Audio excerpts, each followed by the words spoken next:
Oh man, the good life. Look. Oh, that thing bubbling now. Yes, sir. Yes, sir. Look, it was something I was sitting here thinking about. You know what? Once you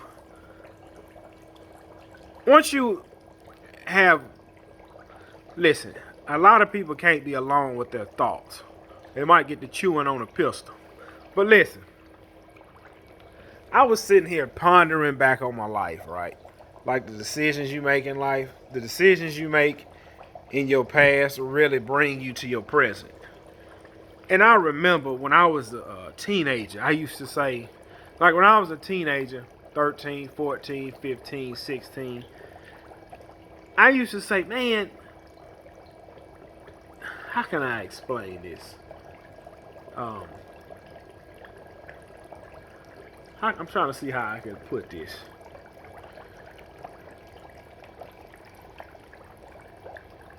Um, I'm gonna try to be as vague as possible because what I'm really trying to say is spiritual and biblical. Like for instance, I remember like when I was growing up, it'd be certain individuals. I'd be like, man, that man, he living wrong. Like the things a person be doing, they be living wrong. They be living outside of God's will. They be going against what we have been taught. And not only going against, you sowing all these bad seeds. You doing a bunch of stuff. Like even if you don't believe in God and you don't go to church, a lot of things these individuals doing was just wickedness. And I'd be like, man, they prospering in their wickedness. I don't understand it. I don't understand it. Then, you'll read Bible scriptures, whatever man sowed, that's what he reap. I'm like, he's sowing evil, but he reaping good. This don't make sense. Then you also read scriptures where it says, uh, sin is enjoyable for a season. I was like, man, it's been a few seasons, they still enjoying it. And no matter what seeds you plant, it's always fruit will come from that tree. Whatever tree you plant, fruit will come from it. Fruit will come from that tree. And like I say, that's how I used to think when I was 14, 15, 16, 17. I'm 33 now. Those same individuals, you see how their life turned out. It's like, man, that person really reaping everything he sowed. That woman really reaping everything she sowed. Because it comes to a point, you're gonna reap what you sow. Now, I'm going back to a business standpoint, because I'm making this video about business. Look, I'm saying what I'm trying to say is, when you're in the beginning stage of your business, you hustling and you trying to make this thing work. It's not working. Things are falling apart. Just push through the hard part to get to the good part, because if you sowing the seeds of being reliable, if you sowing the seeds of showing up on time all the time, if you sowing the seeds of doing good work, that tree gonna give fruit. Listen, that field gonna give a good crop. Keep sowing them seeds. Keep sowing them seeds. I remember one time, man, there was a few people I know was about to go out, cause like as I was coming up of age, like a lot of people I grew up with, around 21, 22, everybody kind of moved away. But they would come home during the holidays. And I remember I was like 23. I was in my first or second year in business. And all my money was tied up in my business. And a lot of people was going out. Hey man, we going out. We going to movies. We going to get something to eat. We going to hang out here. I ain't had no bread. All my money was tied up in my business. I said, man, I ain't living. I ain't living. My money tied up in my business, man. And I remember saying to myself, keep pushing through. It's going to work. It's going to work. Keep pushing through. Man, listen. It don't matter what you do in life. You want to be a lawyer. You want to be a doctor. Whatever it is you want to do in life. Just be ambitious about it. Be ambitious about it. Don't listen to what the negative people gonna say. Because I'm going to be honest. Your first few years in business, you ain't going to hear nothing from no negative people. Everybody going to support you. Yeah, man, you doing good, man. We support you. Yeah. It's when it starts working. When you start being profitable.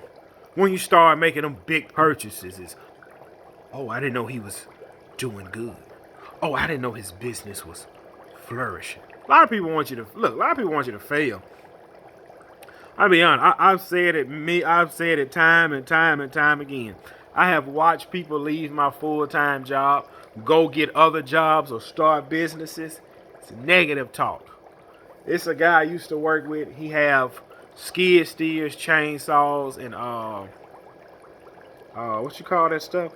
Stump grinding equipment. And a storm came through. He ended up leaving to go chase the storm, make the money. You should have heard them guys. Oh, that's good, but what he gonna do when that storm is over? I said it before and I say it again. When you're a hustler and you ambitious about what it is you do, you're not gonna sit at the house like this. Well, the storm is over.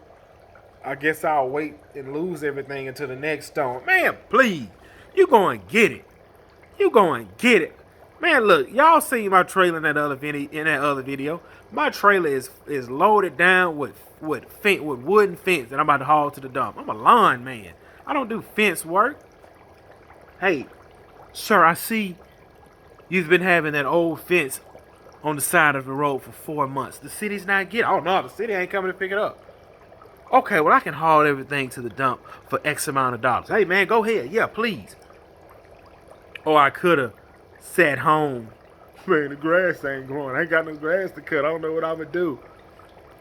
You go out there and get it. You make a way. You make something happen. Get what I'm going to do tomorrow. You think I'm going to sit it? I know them little 10 yards I'm going to check on that grass ain't grew. I'm going to aerate and fertilize that one property. Hustling. Hey, man, I see your grass ain't been cut all year. I'll give you a deal to cut it today. Hey, man, I see you got leaves already dropping. I can mulch them leaves up for this. Hey, man, I see you got low-hanging branches that's touching your roof. Normally, when if the insurance catch wind of it, they'll cancel your policy because that's a liability to them. And not only that, those branches will scratch your shingles and affect your shingles, and then your roof will start leaking. I can trim all of that right now for $175. A lot of people gonna say no, but you're gonna have one that's gonna say yeah. It's all about it. Listen, told y'all before and I tell y'all again. It's all on y'all and what y'all want to do. How y'all want to make your life. It's on y'all.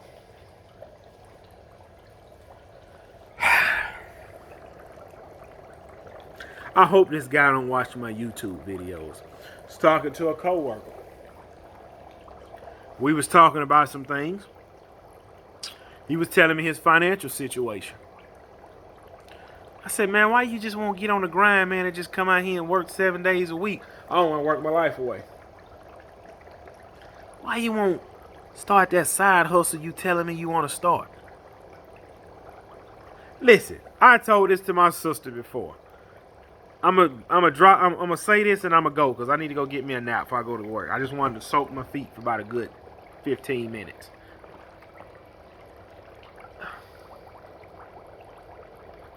I said, look, if you already in $10,000, $20,000, $30,000, $40,000, $50,000 in debt, another $2-3 grand ain't gonna hurt nothing. I promise it won't. I promise it won't. I promise it won't. I remember my sister, she was going to get another full-time job, another part-time job. I said, listen, why don't you take $1,000 and buy t-shirt printing equipment and just make shirts? Well, I'm trying to get out of debt. I don't want to create more debt. Another $1,000 isn't going to change nothing. This guy said he want to start welding on the side. I said, man, you can find a welder. I said, man, you should be able to jump on Craigslist or Facebook Marketplace and get that whole setup you need for $3 grand. I seen a welding machine for $1,500. A Miller, a good one. Only thing you need now is a whip, stick rods, a grind, and let's get it. Well, I don't have the money for it. Take out a loan. Well, I don't want to create no more debt. Sometimes you got to go in debt to get out of debt. Some people don't want to hear. Some people do not want to hear that.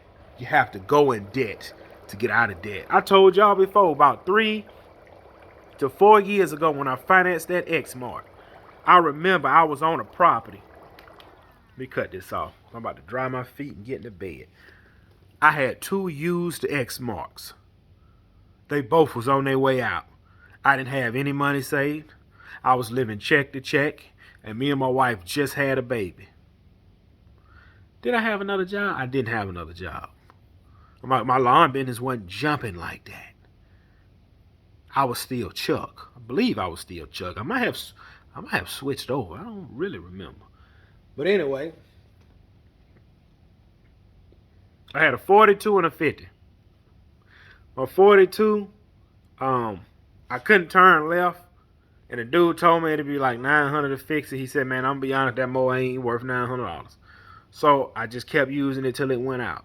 My 50-inch, the deck was crooked. Everything under there was bent. It was just beat to crap.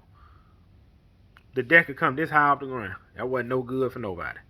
And that's what I was using to cut lawns.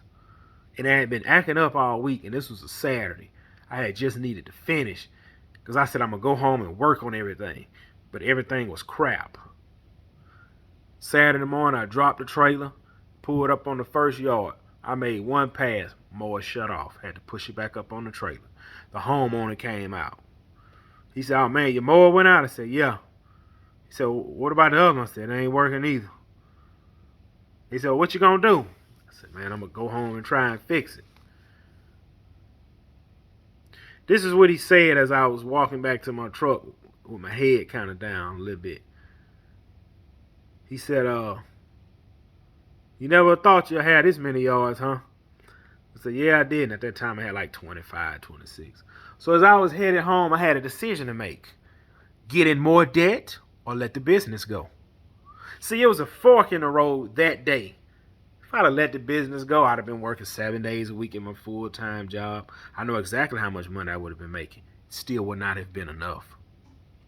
So this is what I did. My credit was in the trash, living check to check, didn't have no money. I called my bank. No, I called Sheffield. No, what did I do? What did I do? I called my bank first. No, this is what I did. Because I was on Marketplace looking for mowers. I found one. An Exmark Pioneer. The guy wanted $2,000. He was 2 hours away. I didn't have $2,000. I went to the bank. I said, I need a $2,000 loan. Mr. Gibson, your credit ain't good. I know. Please, I need it. Okay, we're going to give you the $2,000 with high interest. Just give it to me. So they gave me the $2,000. I'm blowing dude phone up. I'm trying to come buy that mower. I said I can shoot up there 2 hours, come back and finish my route. He wouldn't answer the phone. I said, man, I'm about to call Sheffield, see if they'll finance me a mower. I called Sheffield. They said, Mr. Gibson, we can give you the mower, but your interest rate will be 14%. Let's do it. I said, I'm going to have to pay this thing off because I'm going to lose. Let's do it. They said, but how much are you planning on spending? I said, well, the Exmark radius is $6,000 out the door. You're going to have to put $1,500 down. I said, man, let's do it because I just got the $2,000 loan. Ran to the bank, grabbed that $2,000 out, shot down at the Exmark. They was about to close in 30 minutes, by the way. I said, hey, I'm here to buy a mower. They said, well, we about to close in 30 minutes. I said, look, I'm already financed. I want that one out there. This is what the guy said. He said, well, man, you going to be using it for yourself or kind of commercial? I said, commercially. He said, look, why don't you come back Monday and we can put you a commercial grade air filter. I said, I tell you what, I'm going to buy it today and I'll bring it back Monday. Loaded it up. $6,000. The payment was $149 a month. I'm sweating bullets, man. On the way there, I was sweating bullets. When that mower hit my trailer, I said, it's on from here. It's on. And I remember this back when I was on Instagram, I made a post about it. I said, to a lot of people, this is nothing. I said, but to me, this is everything. Today, what did I say? I said, today marks a change for my business. It was something like that. And listen at this. Listen, man, when you plant them seeds, when you plant seeds, they gonna give fruit. When you out here hustling, and God see you hustling, he gonna open them doors. That same day, I was cutting a house in the $1 million neighborhood for peanuts. A lady walked down the street. Was it? Yeah, lady walked down the street. She said, hey, I've noticed you've been cutting these people's lawn. Can you give me a price to cut mine? I didn't really look at that property, but I said to myself, if I know she not gonna pay me $150, I said $120 a cut, because in my mind, this can pay for the more. Guess what the lady said? When can you do it? I've been turning up ever since then. When I went and bought my V-Ride, stomach bubbling. Man, I don't want to finance no equipment. I'm finally getting out of debt. I don't want to create another bill. But if this mower goes down, I won't have nothing. Call Sheffield. Mr. Gibson, your credit is good. 0% interest. What more would you like? I said, what can I get? She said, whatever you pick, we'll finance. I went to Exmark. I said, hey, y'all got a stand on? We can order it. Negative. Straight to Skag. There it was, the V-Ride 2. And I'll be honest, the only reason I wanted the V-Ride because I seen Blake from B&B cutting with that V-Ride. I said, man, that man striping. He young, and he making money, and he drive a Ford. I need to get a V-Ride. Got a V-Ride. Guess what? That V-Ride made me some money. That Exmark made me some money. But what if when that fork in the road came, I would have let it all go and went back to just welding? Gibson's Lawn Service YouTube and comedy channel would have never been started. Gibson's Lawn Service on Google would have never been started. You choose. You choose where you go in life. You choose. If you want to sow bad and evil seeds, sow them. But just know that field, that crop will produce whatever it is you sow. If you sow grinding and hustling and trying and trying to be better and trying to build something, it's got to work. It's got to work. In the famous words from Mr. Lee, you can fool everybody, but you can't fool the grind. Because the grind always pay. I'm gone.